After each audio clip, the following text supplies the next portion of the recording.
gas cylinder पाई कलबल होउछंती छात्र छात्री और उच्च शिक्षा पाई मेस रे रहउतबा पिला माने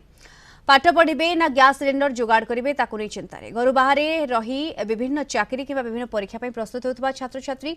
बहु हैरान होती व्यवसायी माने रिफिल पाई मन इच्छा दर में बिकुंट केजी 100 टंका थिबा बेले एबे 400 रु 500 डिमांड करुछंती फल नाही नथिबा असुविधार सम्मुखीन होउछंती छात्र छात्री गैस समस्या नहीं सहित अधिक आलोचना करुछंती संबलपुर आम सीनियर रिपोर्टर श्रवण पति आमे अच्छो संबलपुर गोपाल माल अंचल रहीचु एक चेम्बर रहीचु ये देखंतु लंबा लाइन रे सिलिंडर रही कारण एमाने आ सिलिंडर भरी पारु नाहंती एवं जो भली भाव रे सिलिंडर रो दाम रही